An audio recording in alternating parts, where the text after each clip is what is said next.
Hasan Nasrallah को हटाया है, मगर हजारों हसन नसरुल्लाह अभी पैदा होंगे और बर्बाद कर देंगे, इसलिए कि जालिम को इस दुनिया में रहने का हक नहीं है। छुप नहीं है, वो तो एक शेर है और बब्बर शेर है जो पूरी दुनिया को ये बता दिया कि तुम छुप सकते हो, लेकिन मैं इस्लाम को आगे लेकर के जाऊंगा। रिफ्यूजी कैंप हर जगह जहाँ पे सेफ होता है, सिविलियंस को टारगेट करते हुए लोग वहाँ पे बॉम्ब डाल रहे हैं इजराइल लोग। आज हम जो है फ्रीडम पार्क में मौजूद हैं। यहाँ पर जो है पीसफुल सॉलिडारिटी जो है प्रोटेस्ट यहाँ पर ऑर्गेनाइज किए गए थे। इसमें मुस्लिम और नॉन मुस्लिम कई सारे लोग जो है, जो एक्टिविस्ट लोग हैं, वो यहाँ पर जुड़े हैं। आज यहाँ पर ये लोग फलस्तीन को सपोर्ट कर रहे हैं।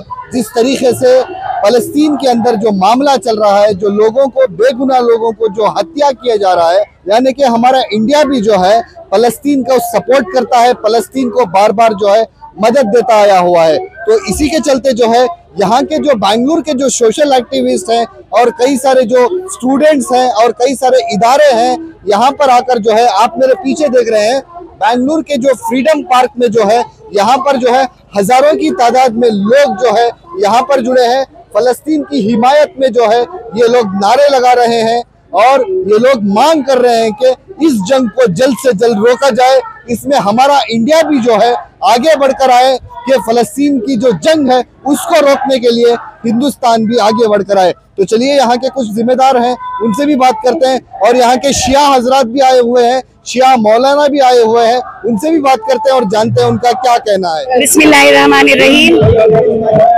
हमारे मर्जा, हमारे मौला, हमारे इमाम नहजुल बलागा में इमाम अली इरशाद फरमाते हैं कि कुफ्र के साथ हुकूमत हो सकती है, कुफ्र के साथ हुकूमत हो सकती है, मगर जुल्म के साथ हुकूमत बाकी नहीं रह सकती।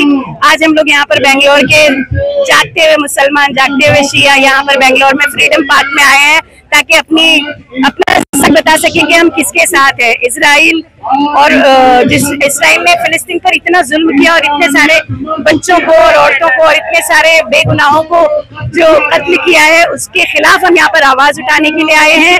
खुदा इन्हें नीज़ तो नाबूद करे। और सबसे बड़ा दाग जो आज हम खासकर शिया और तमाम मुसलमानों के दिल में है, हमारे सैयद हसन नसरुल्लाह का है। आज तक यकीन नहीं हो रहा कि हमारे सैयद को इस तरह से उड़ा दिया इजराइल ने, मगर ए जालिमो, तुम इस बात को याद रखो कि तुमने एक हसन नसरुल्लाह को हटाया है, मगर हजारों हसन नसरुल्लाह अभी पैदा होंगे और तुमको बर्बाद कर देंगे, इसलिए कि जालिम को इस दुनिया में रहने का हक नहीं है। इजराइल को जब वहां से भगाया गया था तो फिलिस्तीनियों ने अल्लाह के हुक्म से उनका साथ दिया, उनको जरा सा रहने और खाने का मौका दिया, मगर ये ऐसे बदबख्त हैं कि जिन्होंने उस जगह को ही गस्ब कर लिया। गस्बी सेविनियों पर हमारी तरफ से लानत और खुदा की तरफ से लानत बरसे और इस जुल्म का बहुत जल्द खात्मा होने वाला है इंशाअल्लाह। कि अब जो है सिर्फ मुसलमान और शिया और मुसलमान लोग नहीं, बल्कि दुनिया का हर जिंदा और सच्चा ज़मीर वाला इंसान जाग गया है। हत्ता के वेस्ट कंट्रीज से भी आवाजें उठ रही है जालिम के खिलाफ। इंशाअल्लाह बहुत जल्द हक का सूरज तुलू होगा, जुल्म निस्तो नाबूद होगा। इसी दुआ के साथ हम अपनी इस बात को खत्म करते हैं। इजराइल मुर्दाबाद बोले, इजराइल मुर्दाबाद, इजराइल मुर्दाबाद, अमेरिका मुर्दाबाद, अमेरिका मुर्दाबाद। फिलिस्तीन के मजलूमों हम तुम्हारे साथ हैं, फिलिस्तीन के मजलूमों हम तुम्हारे साथ हैं, लेबनान के मजलूमों हम तुम्हारे साथ हैं, लेबनान के मजलूमों हम तुम्हारे साथ हैं। एक से बढ़कर एक जलील अमेरिका इजराइल, एक से बढ़कर एक जलील अमेरिका इजराइल, मर्ग बर अमेरिका, मर्ग बर इजराइल, मर्ग बर इजराइल, सल्लल्लाहु अलैहि मोहम्मद व आले ताहिरीन। अस्सलाम वालेकुम। हम सभी जो यहाँ पे इकट्ठा हुए हैं किसी मकसद के लिए इकट्ठा हुए हैं। ये नहीं कहा कि ये मकसद हमारा रायगा जाएगा। आप देख सकते हैं कि घरों से लोग यहाँ पे आए हैं और बच्चों को जिस तरह से बेरहमी से ये कत्ल किया गया है और जिस तरह से फिलिस्तीनियों को घर से बेघर किया गया है, कितने लोगों को यतीम कर दिया गया है, जो माँ बाप से बिछाड़ दिए गए हैं, और ये जुल्म बढ़ता ही जा रहा है। इसको ये पूरी दुनिया में 57 कंट्री है, लेकिन सिर्फ वाहिद एक ही ईरान है जो मजलूम के साथ है। जैसे करबला में देखिए 72 में 9 लाख लोगों का मुकाबला किया। आज दीन जो कायम है इमाम हुसैन की वजह से कायम है। इंशाअल्लाह ताला आयतुल्लाह खामेनी ने जिस तरह से कल जुमे की नमाज में ये सबक दिया है, लोगों ने कहा कि वो छुप गए। अरे छुप नहीं गए, वो तो एक शेर है और बब्बर शेर है जो पूरी दुनिया को ये बता दिया कि तुम छुप सकते हो, लेकिन मैं इस्लाम को आगे लेकर के जाऊंगा और जरूर जाऊंगा। किसी से ये ईरान डरने वाला नहीं है और फिलिस्तीन आज नहीं तो कल जीत कर रहेगा। खुदा हाफिज। इल्तमास हम यहाँ पे फ्रीडम पार्क पे गैदर कर रहे हैं और 2 बात पहले बोलना चाहती हूँ। इस सब्जेक्ट के ऊपर पैलेस्टाइन के सॉलिडारिटी में बेंगलोर में नहीं पूरे कर्नाटका से लोग यहाँ पे आ रहे हैं। हमको बहुत जगह से फोन कॉल आया कि हमको वहाँ पे खड़े होना है आपके साथ।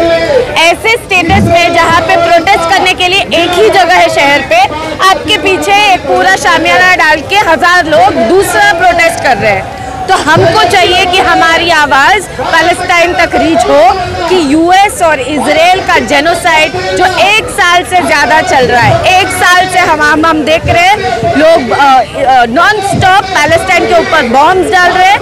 स्कूल्स, हॉस्पिटल्स और रेफ्यूजी कैंप्स, हर जगह जहाँ पे सेफ होता है सिविलियंस को टारगेट करते हुए लोग वहाँ पे बॉम्ब डाल रहे हैं इजराइल लोग।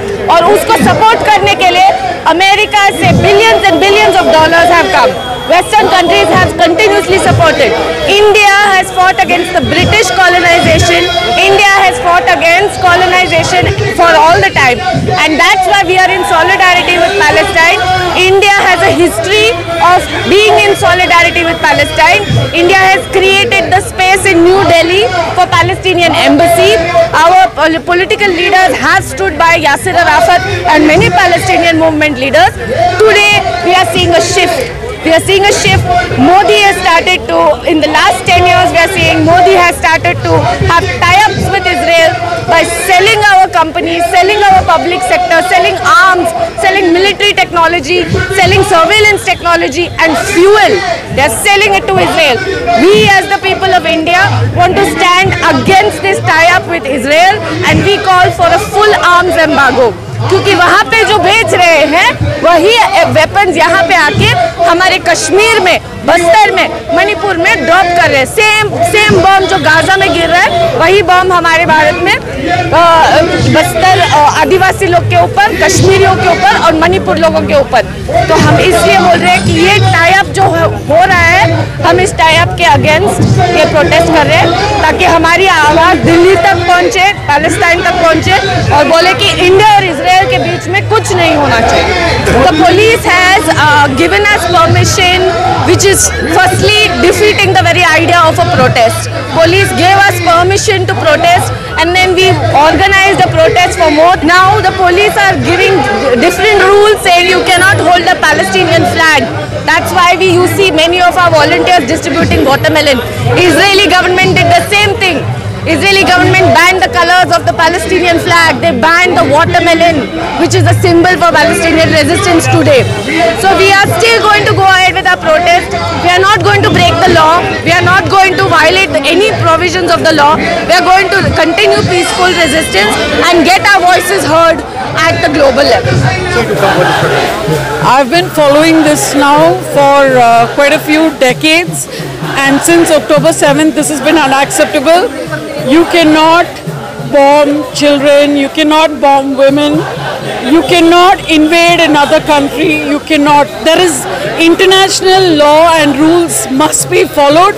It should be followed not just only for the global south, it has to be followed by America, the allies, and Israel, which is their vassal state in the Middle East. So this is unacceptable because if there's no international rule of law, why are we all pretending, to be a global anything, right? So for the UN to function, for peace in the world, we need US to be held accountable. We need Israel to be held accountable. And we need India to stop arming Israel. Elbit, Adani and Elbit are supplying drones to Israel. That has to stop. So that's why it is very extremely, one feels very, very desperate about humanity. I mean, is this what we've come to? When children are being targeted and killed, only because you don't want another generation to be born. And this is something that we had condemned. When the colonizers did this, the whole world stood up against it, right? We all fought against colonization. What is this if not another phase of a more virulent and barbaric colonization, and that too in a post-war world? A post-war world in which we were supposed to make peace the basis of a new world order. But now I think that the hypocrisy of that stands exposed. And today we realize that actually what we are witnessing is the triumph of the military-industrial complex, which today is being also overlaid with Zionist and all other forms of imperialism, which are more identity-based. And I think Zionism today is really, I think I have no words to even condemn the kind of violence that is within its very soul, I think. And what we appreciate is that many Jewish people are coming out and condemning this. And I think that is what is required. That is what is required.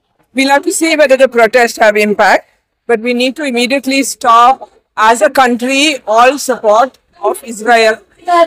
Institutions in our country have to stop supporting things which encourage what is happening in Israel. In particular, science institutions, trading institutions, commercial institutions must cease their implicit endorsement which is happening in the name of the Indian people.